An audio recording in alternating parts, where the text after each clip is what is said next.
Yun na, magandang araw mga idol, Luzon, Visayas at Mindanao at sa ating mga ka-business, mga kapapisan, mampanig ng mundo, mapagpalang araw po sa inyo lahat.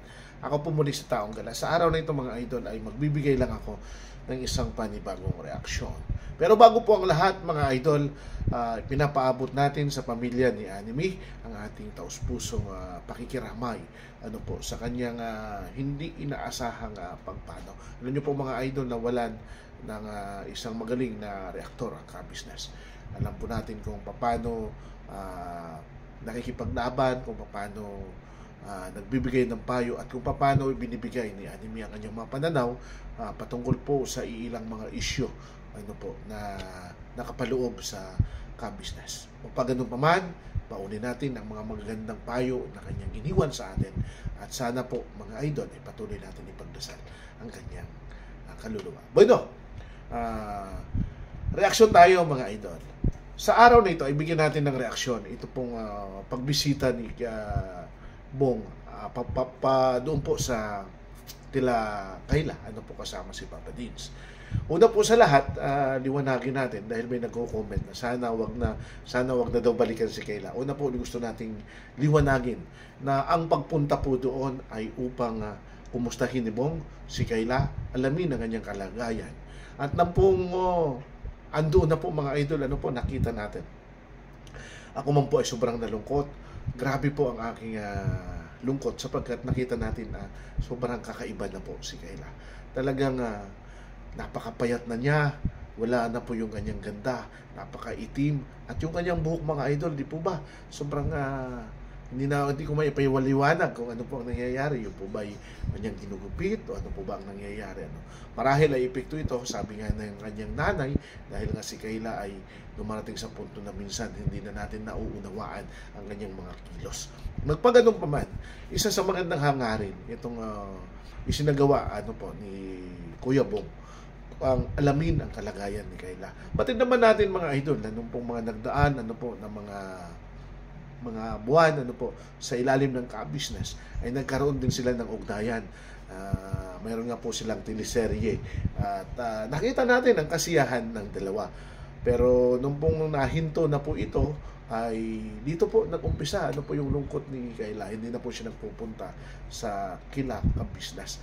Ay ngayon, sa pag-uusap na ito, habang nag-uusap sila, ay aking pong pinapakiramdaman, aking pong tinititigan maigi yung mga mata ni Kayla. At nakita po natin mga idol na nandyan po yung, nakita ko yung damdamin ni Kayla. Mayroon siyang kakaibang damdamin para kay Bong. Nandyan yung respeto niya para kay Bong. Kung atin pong maaalala, nung pong mga nagdaang mga video ni Kayla, isa po sa kanyang binitawang salita ay mataas ang respeto niya kay Bong dahil mayroon silang common denominator. Pareha silang nangangalakal, pareha silang lumaki sa lansangan. At ang buhay nito at ang mga pangyayaring ito ay isa sa nakakapagbigay ng kagaanan, ng kalooban ni Kayla kasi nakaka-relate ang bawat isa sa kanilang mga nakaraan. Sana lang mga idol, itong naiiwan pang damdamin ni Kayla ay magbigay ito ng pagkakataon na sundin niya ang panukala ni Bong na makapagpagamot. Kasi po sobrang kailangan na po ni Kayla. Nagpapasalamat tayo kay Papa Dins dahil hindi siya nagsarado sa bagay nito. Hindi niya sinaraduhan.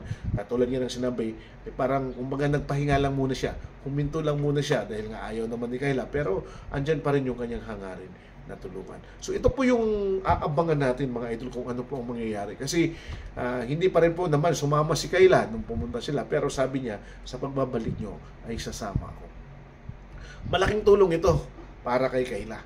Sa puntong ito, nakita rin natin yung talagang pure heart ni Kuya Bong. Andiyan po talaga yung pagtulong. Kaya nga sa tulad ng sinasabi ko, mas magiging maganda po kay Kuya Bong yung laging nakakasama sa pagtulong or mismo si Kuya Bong ay nakakapag-initiate ng pagtulong. Kasi ito yung talagang nagpapasaya sa kanyang puso.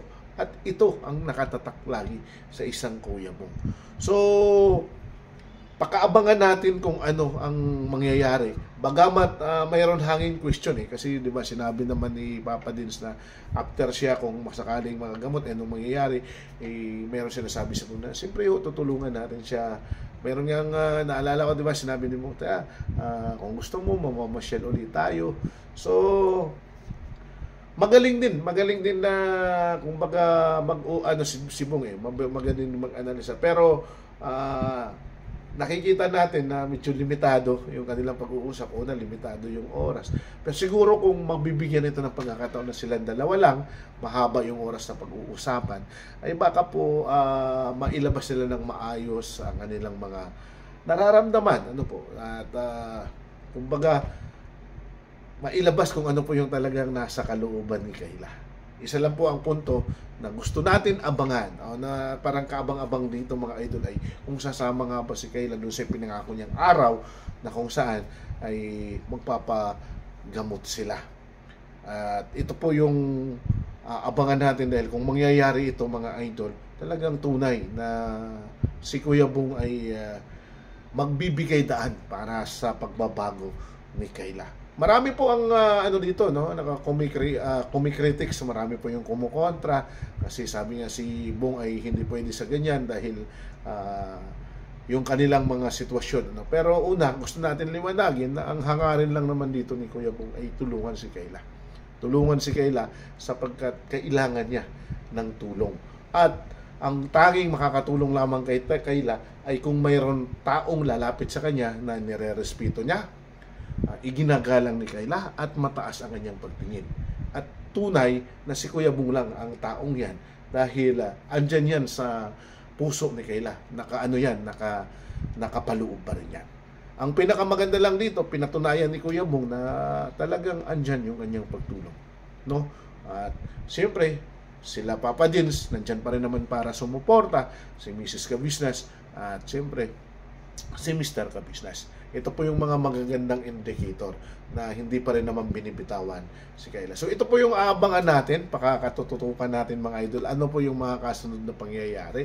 Dahil kumbaga, kung mabibigyan ng pagkakataon si Kayla na maibalik sa dati, alam naman natin, no, anyan po yung ganda ni Kayla, nakakapanghinayang lang dahil hindi natin kumbaga maintindihan at maunawaan kung ano nga ba ang kanyang ang nangyayari sa kanya.